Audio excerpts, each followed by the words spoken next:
BNP এর আগে ক্ষমতায় ছিল। আওয়ামী লীগ 2008-এ এসে ক্ষমতায় থেকে 17 বছর আপনার মতো ব্যবসায়ীকে ধরে নিয়ে অত্যাচার করেছে, নির্যাতন করেছে। বিএনপি রাজনৈতিক বৈষম্য করে না, এটা বিশ্বাস করে না, ভবিষ্যতে করবে না। আওয়ামী লীগ বিএনপির হাতে জন্ম। আওয়ামী লীগ নিষিদ্ধ হয়ে বাকশাল করে ফেলেছিলেন শেখ মুজিবুর রহমান। এই আওয়ামী লীগের পুনর্জন্ম হয়েছে বিএনপির হাত ধরে। ঢাকা 10 আসনের মনোনীত প্রার্থী জনাব শেখ রবিউল আলম ভাইয়ের প্রতি আমার বিনীতভাবে অনুরোধ এবং আমার প্রশ্ন থাকবে, আমরা যেন আওয়ামী লীগের মতো কোনো আচরণ না করি। আওয়ামী লীগ যে আচরণ আমাদের সাথে করছে। আপনার এই প্রশ্নের আগে কি আপনি উত্তর খুঁজেছেন? বিএনপি এর আগে ক্ষমতায় ছিল? বিএনপি এর আগে ক্ষমতায় ছিল না? আচ্ছা। সেই সময় কি এরকম ব্যবসায়ীকে, আওয়ামী লীগের ব্যবসায়ীকে ধরে নিয়ে অত্যাচার করেছে? তো আগে যদি করে না থাকে এখন করবে, তা কেন আপনার মনে হচ্ছে? বলেন আমার এই প্রশ্নের উত্তর। এর আগে বিএনপি 91 থেকে 96 ক্ষমতায় ছিল, 2001 থেকে 2006 ক্ষমতায় ছিল। আওয়ামী লীগ 2008-এ এসে ক্ষমতায় থেকে 17 বছর আপনার মতো ব্যবসায়ীকে ধরে নিয়ে অত্যাচার করেছে, নির্যাতন করেছে, মামলা দিয়েছে। খুবই দুঃখজনক, একটা ফ্যাসিবাদী চরিত্র ছিল। বিএনপি যদি এর আগে আপনার মতো ব্যবসায়ীকে ধরে না নিয়ে অত্যাচার করে থাকে, আগামীতে ক্ষমতায় আসলে যাতে না করে, এই প্রশ্ন আপনার মনে কেন হচ্ছে? বিএনপি তো তা করে না, তা তো প্রতিষ্ঠিত, সেটা তো প্রমাণিত। তাহলে সেটা নিয়ে আপনি কেন আশঙ্কা প্রকাশ করছেন? এখন কেউ করছে কিনা আমাকে জানান, এখানে বসে জানান। এখানে একজন লোক আওয়ামী লীগের সমর্থক, তাকে বিএনপির নেতারা এসে অনৈতিক সুবিধা চাচ্ছে, চাপ প্রয়োগ করছে, মারধর করতে চায়, আতঙ্কে রাখতে চায়, চাপ প্রয়োগ করছে। এরকম নজির থাকলে বলেন, এখন আমি সমাধান দিচ্ছি। তো যেটার কোনো অস্তিত্ব নাই, অতীতে নেই, বর্তমান নাই, ভবিষ্যতে কি হবে তা নিয়ে কেন আলোচনা করে সময় নষ্ট করছেন? প্লিজ কেন করছেন? বর্তমানে নাই, আপনারাই বলছেন। অতীতে ছিল না, আপনারাই বলছেন। আগামীতে যাতে না হয় অ্যালার্ট করছেন। তার মানে কি আমরা ওটা বিশ্বাস করি না বিধায় বর্তমানেও নেই, অতীতেও ছিল না। আমরা ওটা ধারণ করি না বিধায় ডেফিনেটলি আগামীতেও হবে না। কিন্তু তারেক রহমান সাহেব বলছেন, তার মানে কি আমরা এই সম্প্রীতিটা চাই। এটা বিএনপির ক্যারেক্টার। বিএনপি রাজনৈতিক, হ্যাঁ রাজনীতিতে সফলতা ব্যর্থতা আছে, কিন্তু প্রতিহিংসা, প্রতিপক্ষ দমন, নিধন বিএনপি যদি করতো, 5ই আগস্টের পর ওবায়দুল কাদের সাহেব বলছে 5 লাখ লোক তাদের মেরে ফেলবে, 5 জন মারা গেছে। এই কামরাঙ্গীরচরে কয়জন আওয়ামী লীগ মারা গেছে বলেন? তো সেই আতঙ্ক নিয়ে কেন আপনারা প্যানিক তৈরি করেন? ফর নাথিং কেন করেন বলেন? বলেন যে ভাই এখানে আওয়ামী লীগ করা লোক একজন কয়েকদিন আগে এখানে আসছিল, তারা দেখছে বিএনপির লোকজন ধরে মারপিট করেছে, নির্যাতন করেছে, খুবই খারাপ অবস্থা। এখনো পর্যন্ত মানুষ শান্ত হয়নি। এই নজির থাকলে আমাকে বলেন, ব্যবস্থা আমি নেব। বিএনপি রাজনৈতিক বৈষম্য করে না, এটা বিশ্বাস করে না, ভবিষ্যতে করবে না। বিএনপি সব মানুষের সমান অধিকারে বিশ্বাস করে, দায়বদ্ধ থেকে রাজনীতি করতে চায়, রাষ্ট্র ব্যবস্থাপনা করতে চায়, যেখানে অ্যাকাউন্টেবিলিটি থাকবে, জবাবদিহিতা থাকবে। মনে রাখা দরকার, আওয়ামী লীগ বিএনপির হাতে জন্ম। আওয়ামী লীগ নিষিদ্ধ হয়ে বাকশাল করে ফেলেছিলেন শেখ মুজিবুর রহমান। এই যে আওয়ামী লীগ দেখেছেন গত সময়, এই আওয়ামী লীগের পুনর্জন্ম হয়েছে বিএনপির হাত ধরে। জিয়াউর রহমান সাহেব বহুদলীয় গণতন্ত্র করলেন 5ম সংশোধনীর মাধ্যমে, এবং তার আগে আওয়ামী লীগ আবেদন করলো যে না, তারা বাকশাল হয়ে গিয়েছিল, বাকশাল থেকে তারা আওয়ামী লীগ আবার ফিরে আসতে চায়। ওটা কনসিডার করেছিল বিএনপি। অর্থাৎ বিএনপি কোন রাজনৈতিক শক্তিকে দমন করে না, নিশ্চিহ্ন করে না। বিএনপি সহাবস্থান নিশ্চিত করে, প্রতিযোগিতাপূর্ণ রাজনীতি চায়। তবে একটা কথা বলে রাখা ভালো, দুষ্কৃতিকারীর কোন রাজনৈতিক দল নাই। আওয়ামী লীগে যে ফ্যাসিবাদী কায়েম হয়েছিল, সেখানে যারা আইন হাতে তুলে নিয়েছে, দমন করেছে, নির্যাতন করেছে, গণহত্যা করেছে, গণতন্ত্র হত্যা করেছে, গুম করেছে, আনতারা স্কিলিং করেছে, আইন শৃঙ্খলা রক্ষাকারী বাহিনী হেফাজতে উদ্দেশ্যপূর্ণভাবে হত্যা করেছে, সেটা ফৌজদারি অপরাধ, তার বিচার রাষ্ট্র করছে, সেটা অব্যাহত থাকবে। কিন্তু রাজনীতির নামে কেউ অপরাধ করেনি, সে গুম খুন গণহত্যার সাথে জড়িত ছিল না, তার নিশ্চয়ই এই সমাজে নাগরিক অধিকার নিয়ে বেঁচে থাকার অধিকার আছে। বিএনপি সেটা বিশ্বাস করে। কিন্তু কোন অপরাধী যে জড়িত, যার প্রমাণ রাষ্ট্রে আছে, সাক্ষ্য আছে, প্রমাণ আছে, নিদর্শন আছে, তার বিচার হওয়াটাও কিন্তু জনগণের দাবি, রাষ্ট্রের প্রয়োজন। ক্রিমিনাল কখনো সিম্প্যাথি পেতে পারে না কোন রাজনৈতিক দলের নামে।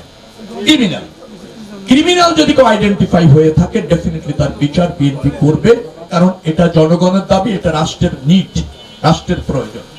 এই পার্থক্যগুলি আপনারা একটু বুঝবেন। যদি কোন রকমের অপরাধের সাথে জড়িত না, ভিন্ন রাজনৈতিক দল করে, তার উপর চাপ হচ্ছে আমাকে জানাবেন, দায় আমার, ব্যবস্থা আমি নেব। এখানকে বিএনপির সিনিয়র নেতারা সবাই আছেন, তারা তা করেন না আমি মনে করি, করবেনও না, করেনও নি। সেটা যদি হতো তাহলে কামরাঙ্গীর চরের যে দমন ছিল, যে পীড়ন ছিল, যে নির্যাতন ছিল, তাহলে কামরাঙ্গীর চরে রণক্ষেত্র হয়ে যেত, হয়নি তো, এবং হতেও দেওয়া হবে। আমরা সাফার করেছি রাষ্ট্রের পরিবর্তনের জন্য, বৃত্ত বৈভব আর আধিপত্য বিস্তারের জন্য আমরা জেল জুলুম কাটি। আমরা জেল জুলুম কাটছি যাতে সমাজে একটা পরিবর্তন হয়, সাধারণ মানুষ যাতে ভালো থাকে, সেই জন্য। এটা হলো বিএনপির 17 বছরের স্যাক্রিফাইস, রাষ্ট্রে আপনাদের অধিকার প্রতিষ্ঠা করার জন্য। ব্যবসায়ীরা সমস্যা আছে কিনা বলেন? এই দোকানে চাঁদাবাজি আছে? এত ভালো, তার মানে কোনো সমস্যা নেই? অবাধে ব্যবসা করছেন? সাউন্ড একটু স্লো হয়ে গেল। কেউ কি এসে বলে যে টাকা দিতে হবে? কেউ কি এসে মাসোয়ারা বসে? কেউ চাপ প্রয়োগ করে? কারো বৈধ দোকান দখল হয়েছে? সমস্যা আছে কোনো? আচ্ছা, আপনারা যারা ব্যবসায়ী তারা হচ্ছেন রাষ্ট্রের গুরুত্বপূর্ণ নাগরিক, কারণ আপনারা অর্থনীতিতে ভূমিকা রাখছেন, মনে রাখবেন। আপনারা কর্মসংস্থানে ভূমিকা রাখছেন। আচ্ছা, একটা দোকানে মিনিমাম কয়েকজন কর্মচারী আছে? 2 থেকে 3 জন। তার মানে আপনার যে উদ্যোগ, আপনার যে এন্টারপ্রেনার বলে, মানে উদ্যোক্তা, আপনি ব্যবসায়ী, আপনার এই উদ্যোগের ফলে কর্মসংস্থান হচ্ছে, আরো 3টা পরিবার চলছে। আপনি যে ভ্যাট ট্যাক্স দেন সেটা দিয়ে রাষ্ট্র চলছে, খেয়াল করবেন। আপনি ভ্যাট ট্যাক্স দিচ্ছেন, অল্পই দেন, ধরেন অল্প অল্প করে যেটা দেন তা দিয়ে রাষ্ট্র চলে, কর্মকর্তাদের বেতন হয়, ইভেন মেম্বার অফ পার্লামেন্টের অনারিয়া, সচিবের বেতন হয়, সচিবের স্ত্রীর আপনার শাড়ি কেনা হয়, সন্তানের লেখাপড়া হয়, কার টাকায়? আপনার টাকায়, আপনার ভ্যাট এবং ট্যাক্সের টাকায় রাষ্ট্র চলে। তার মানে আপনি কি করছেন দেখেন, রাষ্ট্রের অর্থনীতিকে চেঞ্জ করছেন। রাষ্ট্রের অর্থনীতির চালিকা শক্তি হলো ব্যবসায়ী, তারপর কর্মসংস্থান করছেন, আরো 2টা পরিবার চালাচ্ছেন। আপনার এই ব্যবসাকে ঘিরে যে আমার সামনে যেটা রেখেছেন, এই 3 পিস গুলি রেখেছেন, ওখানে আরো 3-4টে ইন্ডাস্ট্রিতে সুতা লেগেছে, পলিথিন লেগেছে। এই যে আরো ইন্ডাস্ট্রি তৈরি হচ্ছে, আরো 3টা কারখানা তৈরি হচ্ছে আপনাকে সার্ভিস করে। তার মানে কর্মসংস্থান।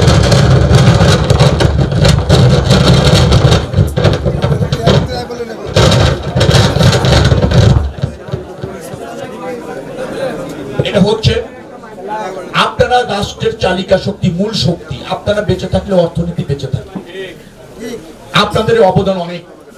আমরা বিএনপি এটাকে খুব শ্রদ্ধার সাথে স্মরণ করি। আমরা ব্যবসা বান্ধব বাংলাদেশ করতে চাই, আমরা ছোট ছোট উদ্যোক্তাদের সাহায্য করতে চাই। দেখবেন, ঋণ দিতে চাই বিনা সুদে, স্বল্প সুদে, উইদাউট এনি সিকিউরিটি আমরা লোন দিতে চাই। ব্যবসা বান্ধব নিয়ে পরিবেশ তৈরি করার জন্য, ব্যবসা সহজ করার জন্য, নতুন উদ্যোক্তা তৈরি করবার জন্য বিএনপি ইতিমধ্যে ব্যাপক কর্মসূচি গ্রহণ করেছে। যদি আমরা নির্বাচিত হই, তার মানে আমাদের কাছে সবচেয়ে শ্রদ্ধার হচ্ছে ওই নাগরিক যিনি নিজেই উদ্যোক্তা, তিনি কোনো নিজের সংসার ভালো রাখছেন না, রাষ্ট্রটাকে ভালো রাখছেন, দেশটাকে ভালো রাখছেন। এই জন্য ব্যবসায়ীদের কাছে আমাদের অনুরোধ যে আপনারা আগামীতে আরো সুযোগ সুবিধা পাবেন। এই মুহূর্তে বিএনপি কে আপনারা রাষ্ট্র ক্ষমতায় অধিষ্ঠিত করবার জন্য সমর্থন দেন, বিএনপি কে পাশে রাখেন। বিএনপির প্রার্থী হিসেবে আমি এসেছি আপনাদের কাছে, আপনারা আমার দল এবং আমাকে পাশে রাখুন এবং আপনাদের প্রতিনিধিত্ব করার সুযোগ দিন, রাষ্ট্র ব্যবস্থাপনার সুযোগ দিন। আমি আশা করছি যে সমস্ত সমস্যাগুলি আছে আগামীতে যদি থেকে থাকে, ডেফিনেটলি বিএনপি এবং আমি আপনাদের ব্যবসায়ীদের পাশে থাকব। যে কোনো সমস্যা আমাকে জানাবেন। কেউ বললেন না, আপনি যদি বলতেন যে এখানে সমস্যা আছে, আমি এখনই সমাধান করে দেবো। সমাধান করে দেবো মানে চাপ কেউ দিচ্ছে কিনা, চাঁদা কেউ দিচ্ছে কিনা, ইনকাম করছেন আপনি, সংসার চলছে, তার বিএনপি নেতারা আছে কিনা তাই বলেন, অথবা কোন সন্ত্রাসী গোষ্ঠী আছে কিনা। যদি না থাকে খুবই ভালো সংবাদ, যদি থাকে আমাদের বিএনপি নেতাদের জানাবেন। আবার যদি বলেন বিএনপির এইসব মানে পাওয়ারফুল নেতাদের জানালে সমস্যা সমাধান হয় না, আমাকে জানাবেন, দায়িত্ব আমার।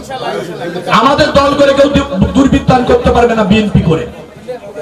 বিএনপি করে চাঁদাবাজি, দুষ্কৃতিকারী, চাপ প্রয়োগকারী, অনৈতিক সুবিধা দিতে পারবে না কেউ। দায়িত্ব আমার, পারবে না, দেওয়া হবে না, দল করতে পারবে না সে, যত বড় নেতা হোক, কোনো সুযোগ নেই। অতএব কিছু সমস্যা যে আপনাদের আছে সেটা আমরা বুঝি, তবে এটাও তো ঠিক, রাষ্ট্রের কিছু সীমাবদ্ধতা আছে। আমাদের রাষ্ট্রটা ইচ্ছা করলে সব সমস্যার সমাধান রাতারাতি করতে পারে। আমরা এখনো নিম্ন মধ্যমের আরেকটা দেশ, আমাদের জিডিপি অনুপাতে এখনো কর কালেকশন অনেক কম, আমাদের এখনো খেলাপি ঋণ প্রায় 8 লাখ কোটি টাকার উপর করে গিয়েছে শেখ হাসিনা, দেশটাকে ধ্বংস করে দিয়ে গেছে। 28 লাখ কোটি টাকা পাচার করে দিয়েছে, 18 লাখ কোটি টাকা আছে বৈদেশিক ঋণ, ব্যাংকগুলিতে 8 লাখ কোটি টাকার মতো খেলাপি ঋণ, রাইট অফ যদি ধরেন আরো বেশি হয়। তো এরকম একটা অবস্থার মধ্যে আমরা আছি। আমরা একটা সম্প্রীতির সমাজ চাই, ন্যায্য সমাজ চাই, আমরা একটা স্বস্তির সমাজ চাই, শান্তির সমাজ চাই। ব্যবসায়ীরা ব্যবসা করবে, রাজনীতিবিদরা সেখানে হস্তক্ষেপ করবে না, চাপ প্রয়োগ করবে না, সাধারণ মানুষ নিরাপদে থাকবে, সাধারণ মানুষ তার অধিকারের কথা বলবে, আমরা রাজনীতিবিদরা সেটা ধারণ করব, আমরা রাজনীতিবিদরা সাধারণ মানুষের সেবা করব, ব্যবসায়ীদের সেবা করব। এই জন্যই রাজনীতি। যদিও কামরাঙ্গীরচরে এই পরিবেশটা এখনো পর্যন্ত প্রতিষ্ঠিত হয় নাই। রাজনীতি মানে বিশাল কিছু, আমি দেখেছি আচরণে, বডি ল্যাঙ্গুয়েজে মনে হয় he is the king of this area, এরকম ভাব। কিন্তু এটা আমি আসছি, মিশতে মিশতে ঠিক হয়ে যাবে। আমি বিনয়ী মানুষ, নিশ্চয় আমার সাথে যারা থাকবে তাদের বিনয়ী হতে হবে। আমি সচেতন নাগরিক, ফার্স্ট আপনাকে সচেতন নাগরিক হতে হবে। আমি সচেতন নাগরিক, আমার কামরাঙ্গীরচরের নেতাদের আমি যতদিন আছি সচেতন নাগরিক হতে হবে আগে, তারপর ভাই নেতা, ভালো মানুষ হও, তারপর নেতা হও। হ্যাঁ, আচরণ হবে একেবারে মানে যেটাকে বলা ঔদ্ধত্যপূর্ণ, আর নেতা হবা বড়, তা আমার সাথে থেকে হবে না। আমার কাছে যে যত মার্জিত, যে যত বিনয়ী, যে যত অধিকার সচেতন, দায়িত্ব সচেতন, সে তত ভালো নেতা হবে। আগে আপনি ভালো মানুষ হন, তারপর বড় নেতা। আপনি মানুষই হলেন না, নেতা হবেন, এই রাজনীতি বিএনপি আর দেবে না সুযোগ। তো যেহেতু আপনাদের সমস্যা নেই, আমি আপনাদের কাছে বিদায় নিতে চাচ্ছি। একটা কথা বলি, এবারে নির্বাচনটা খুবই গুরুত্বপূর্ণ। আপনারা আমার দল বিএনপি, ধানের শীষ এবং আমাকে আপনাদের পাশে রাখুন। যে দায়িত্ব আপনারা আমার উপর দিবেন, যে প্রতিনিধিত্ব করার সুযোগ আপনারা আমাকে দেবেন, কথা দিয়ে যাচ্ছি তার অমর্যাদা করব না। আপনারা এখনো পর্যন্ত কিছু সমস্যা থাকলেও আগামীতে সেগুলি থাকবে না, আমি অঙ্গীকার করছি। আমার মোবাইল নাম্বার আছে, কেউ বলতে সাহস না পারে একটা মেসেজ দিবেন। আমি জানি বাঘা নেতারা এখানে আছেন, অনেক সময় তাদের টুকটাক রাগ, ক্ষোভ, জিত, এতে কষ্ট পেয়ে থাকলে বলতেও সাহস পাচ্ছেন না, এরকম হতে পারে। কিন্তু আমাকে মেসেজ করে জানাবেন। আর যদি কেউ করে থাকে আগামীতে করবে না ইন্দ্রা, আমি বলে যাচ্ছি আমাদের সব নেতারা আপনাদের পাশে থাকবে। অতীতে ভুল ত্রুটি যদি করে থাকে ওটা আমি ক্ষমা চাচ্ছি, ক্ষমা করে দিয়ে। রাগ ক্ষোভ থাকে, এক সমাজে বসবাস করলে নেতা মানুষ সালাম চায়, আপনি একটু বেয়াদবি করছেন, বলছে একবার দেখে দেবো, করতে পারে, এটা হয়ে যায়। আমাদের টেন্ডেন্সি, বাঙালি টেন্ডেন্সিটাই হচ্ছে কর্তৃত্ববাদী টেন্ডেন্সি। আমাদের নেশনটাই হচ্ছে আমারটা চাই, আমার মতো চাই, আমি যা বলবো তাই। এটা আমাদের জাতির সমস্যা। আমরা ওয়েস্টার্নদের মতো স্যাক্রিফাইসটা বুঝি না। আপনি বিশ্বাস করেন, বাইরে যারা অনেক গিয়েছেন বিদেশে, তারা হচ্ছে কোন রকমের এতটুকু অপরাধ কোনোভাবে করতে চায় না। কারাগারগুলি বন্ধ হয়ে যাচ্ছে, আর আমাদের কারাগারে ধরার জায়গা নেই। ডেনমার্কে কোন লাস্ট কারাগারটা বন্ধ করে দিচ্ছে, কোনো অপরাধী নাই। তারা নিজের কাছে দায়বদ্ধ থাকে যে না, আমার একটা আচরণে আরেকজন কষ্ট পাবে, তখন সে মনে করে যে সে বিশাল কিছু করে ফেলেছে, সে ঘুমাতে পারে না। আর আমাদের দেশ হচ্ছে অপরাধ 10টা না করে, 10 জনের জুলুম না করে বাসায় গেলে মনে আসছে কোনো দাবি করলাম না, দাবি পাইলাম। টেন্ডেন্সিটা আছে, but we should have to change. আমরা এই চেঞ্জটা করতে চাই, একটা জবাবদিহিমূলক সমাজ করতে চাই, যেখানে আপনারা রাষ্ট্রের মালিক, জনগণ এটা হবে সেবক, রাজনীতিবিদরা সেবক। আমি হচ্ছেন আপনাদের কেয়ারটেকার, স্টেট কেয়ারটেকার। যদি করতে না পারি রাজনীতি ছেড়ে চলে যেতে হবে, আপনাদের প্রতিনিধিত্ব করার দরকার নাই আমার। যদি কেয়ারটেকার হতে পারি তাহলে আসবো, না পারবো না। আমি এভাবে দেখি। তো সময় অনেক কম, এই কারণে আমার অনেকগুলি প্রোগ্রাম আছে, আবার আজকে প্রতীক বরাদ্দ আছে, সেখানে গিয়ে চিঠি দিতে হবে, আমাকে আবার গুলশান যেতে হবে, আবার কামরাঙ্গীরচরে 4টা আসবো, যার 4টার মধ্যে ফিরে আসবো। যার ফলে আমি একটু ক্ষমা চেয়ে অল্প সময়ের মধ্যে শেষ করছি। আপনারা ভালো থাকুন, আমার দলকে আপনাদের পাশে রাখুন, বিএনপিকে আপনাদের পাশে রাখুন, আমাকে আপনাদের পাশে রাখুন। অমর্যাদা করবো না। 12ই ফেব্রুয়ারি নির্বাচন শুধু আপনারা ভোট দিলে হবে না, 12 ফেব্রুয়ারি নির্বাচন আপনারা ভোট দিলে হবে না, আপনাদের পরিবার, পরিজন, বন্ধু, আত্মীয়, প্রতিবেশী সবাইকে নিয়ে ভোট কেন্দ্রে যেতে হবে এবং বিএনপির পক্ষে আপনাদের অবস্থান নিতে হবে। সেটাই যদি করতে পারি, নিশ্চয়ই নির্বাচনের পর একটা শান্তির পরিবেশ, সম্প্রীতির পরিবেশ আমরা প্রতিষ্ঠিত করবো ইনশাআল্লাহ। সবাই ভালো থাকুন। আল্লাহ হাফেজ। বাংলাদেশ জিন্দাবাদ।